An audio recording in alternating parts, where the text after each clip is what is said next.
Slim Steve here today with an SGC return. This order was dropped off at the National, delivered back to me on Monday, August 14th. This was the $15 take-home submission at the National, so it was $15 per grading fee per card, and it took about 15 business days to get it back, as opposed to my Beckett order, which is still at Beckett. I got a notification that it's in the grading process. However, with my Beckett order, I paid $40 per card to get the guaranteed 20-day turnaround. They're really going to have to hustle to get that back to me in that amount of time, so we'll see what happens. I'll compare the two. This, before I get into it, are cards that I'm pretty much guaranteed to make money off of. Easy flips, cheap cards, inexpensive, but are just things that people don't tend to grade very often. Too often, people get caught up with, I got to buy the prospects, I got to buy the popular players, the popular sports. That's what I got to buy to flip to make money, because that's what seems cool. A lot of people get under that impression that they can buy a card for $1,000 and then flip it for $1,200 and make $200, and that's okay. And that is okay, but there's a much easier way to do it. You take avenues, you look at cards that people aren't necessarily buying and grading that much, that are super cheap but are really cool slabbed, especially if they want to be put in someone's collection, and you can make yourself $20 to $30 per card. Every card in this order I paid less than $5 for. So I paid 3 times for the grading fee that I actually paid for the card that was being submitted. You'll see the cards in here, and I believe each one of these cards can net me $40 to $50 per sale, and I'm basically $20 invested. Say I spent $5 per card, which a lot of these I even spent less. It's just an easy turnaround. It's an easy way to make a couple $100. All you got to do is put in a little bit of research, find some cool cards, do the dirty work of shipping them, which this was super easy at the National. I was able to drop them off myself and get them back in a fair amount of time from SGC. It's still able to be done. There are still cards that can be graded, can be flipped, make yourself a little bit of profit, and go buy something that you do like. None of these cards in here, with the exception of maybe one, do I really want to hold on to. So again, I look at it as a money-making opportunity. I'm going to show you guys these cards. Let's go in and take a look. Another thing that I failed to mention as we cut this open is that these cards don't necessarily have to grade very high. As in, they don't have to grade Gem Mint 10s in order to return a profit. A lot of these can grade 8s. There's a couple of these that I think can grade 3s or 4s and still turn a profit because I bought them so cheap. Some of these are autographs, so what's very important is that the autograph grades a 10. And if the autograph grades a 10, I think the card could grade an 8 and you're still successful. So again, cheap, low-end, low price point cards that are neat, that could have some popularity, autographs that look good, and also cards that don't have to grade very high. It makes it very easy. It really eliminates a lot of risk. Now, with that being said, your ceiling is going to be limited. These aren't necessarily going to draw large amounts of money, but they are going to draw you some profits. And probably the best way to list these, to sell these, would be a MySlabs, where you limit your fees, or eBay Buy It Now. Okay, these are not the type of cards that you necessarily want to put at auction, because if the right person doesn't see them at the right time, then your auctions, could really fizzle out. So again, have a little bit of patience. Cool cards. I don't know the grades. Here we are, Tux time. We're gonna unbox this and dive in. Here we go. This is actually an 8 card return. I originally thought it was 6. Again, I'm only shooting for $40 in value to double my money. Double my money, not just to make money. I'm searching for $40 in value per card to double my money. The first one, this is a Goodwin's Champions autograph. I can't tell from the back who it is. Oh yeah, so this is the Greg Louganis, Olympic diver. Comes back a 9 with an auto 10. Paid less than $5 for this card. $20 invested. I believe I bought this off ComC for like $4. So I think I could get $30 to $40 for this easily, just based on the autograph. So there we go, Greg Louganis. And the 9 with the auto 10, that's what's important. That's what I was hoping for. Which means I know what the next 2 are. They are going to be the same person, Mark Spitz, again along the same lines. The Olympic swimmer, 9 with an auto 10. Again, I'll take that all day long on these tough cardboard cards.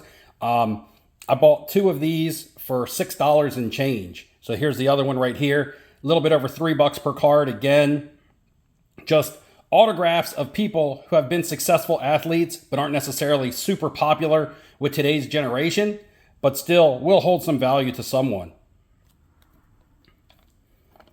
Here's the second Goodwin champion, Mark Spitz. And this one gets a 9, 5, 10, even better. I'm going to guess, if I put these up for sale, the 9, 5, 10 and the 9 will probably draw the same value. They'll probably sell for about the same thing just because people aren't necessarily going to care as much about that 0.5 and that numerical grade of the card as much as they will about the signature and that the card is just slabbed. Now, as you can see with SGC, they put the first and the last card, the slabs, into a slab bag to keep it from getting scratched. And then the cards in the middle, they don't. I wish that maybe a grading company out there would offer a service where they would actually put graded card bags on your cards for a small extra fee. I have the graded card bags, but now I have to go and put all these in, which really isn't too much work. It's just, sometimes people don't have them in stock and they got to order them and things like that. It would just make it easier if somebody offered that. This is a Fans, and I believe these were created in Spain. Yes, they were. This is a Michael J. Fox. Again, I love the pop culture stuff. This is graded in a 7 in 1988. Again, cool card to have in a slab. Solid grade for this type of card. So I'll take that all day long. This card just looks really cool. Some of this stuff I may not even want to sell for a while. I may want to keep for myself because I am fans of a lot of the cards that I got graded here. That's also what makes it fun. Worst case scenario, I can't muster $30 to $40 for these cards. Some of these are still cards that I like. I know I said earlier they weren't anything that I planned on keeping, but it's not that I dislike these cards. This is the Patrick Swayze. I knew this one was going to grade lower. I knew the centering was way off. Again, this one I might break even on. This might be a $20 card. Raw again though. In a raw state, it's dollars, mere dollars. Graded, it can be a $20 card, break even on this. The right buyer might give me 25 or 30 for it, especially if I was to sell it in a showcase or take it to a trade night as opposed to put it online. People see cards like this, they don't know that they existed, they get impulsive and they buy them. They're like, oh, that's really neat, I want it. 25, or how much money? $25, I'll take it. So I have that happen a lot. So for people out there who say these cards can't be moved, that's false. You're just not doing it correctly. I move these types of cards, these low-end stuff all the time. That has more so been my bread and butter than higher end. I have lots of higher end stuff, as you guys know, but that's not my bread and butter when it really comes to flipping. I know from firsthand experience what I can get for this stuff, or I wouldn't be buying it and grading it. I wouldn't be wasting my time. I've just learned through the years. The next two are the same thing. I can't tell from the back which one is which. But it's a 1978 Swedish Samlarsaker Muppets card. It gets a 7. This is one that I knew that if it graded even a 3 or a 4, would probably be a $40 card to someone. This gets a 7, which is great. The Muppets, just very popular, nostalgic. They're part of the Disney line, or at least they were. I know that they have attractions at Disney World. The Muppet Show. Somebody would like to have this. They don't know that it exists. And when they see it,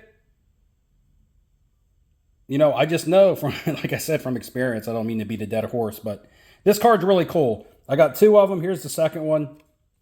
And both of them got a 7. So that's great. These were bought off COMC for $3 a piece. There was actually 5 of them on COMC. I bought all 5. The other 3 I still plan on submitting. I didn't want to get all 5 of them graded at once.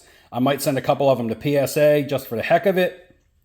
And again, I won't put both of these up for sale at the same time. That just wouldn't make sense. So I'm also trying to give you guys pointers on how to sell, where to sell, and how to sell. Don't overprice these and scare people off.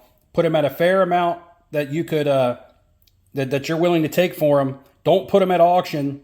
Put them on multiple platforms, and don't list them at the same time. If I listed both of these at the same time, if there was more than one person interested, there's just more supply on the platform. If I list one at a time and wait for one of them to sell and then sell the other one a week or so later, it just makes for a better chance to make a little bit extra money on it. The last card here this is a Metallica card. This will probably go in my music PC. And it grades an SGC 8, which is sweet. I originally wanted to PSA this, but I didn't. Now, I didn't know the year on this. They said that they would do the research and put on the year. They put on 2019. I'm not sure if that's true or not.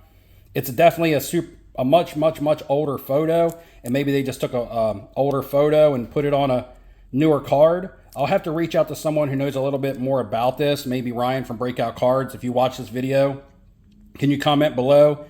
When I saw that they put this as 2019, I'm like, I don't know how much I like this card anymore. It felt special to me when I was thinking it was from the 1990s, you know, with Cliff Burton still being in the photo here, who passed away early.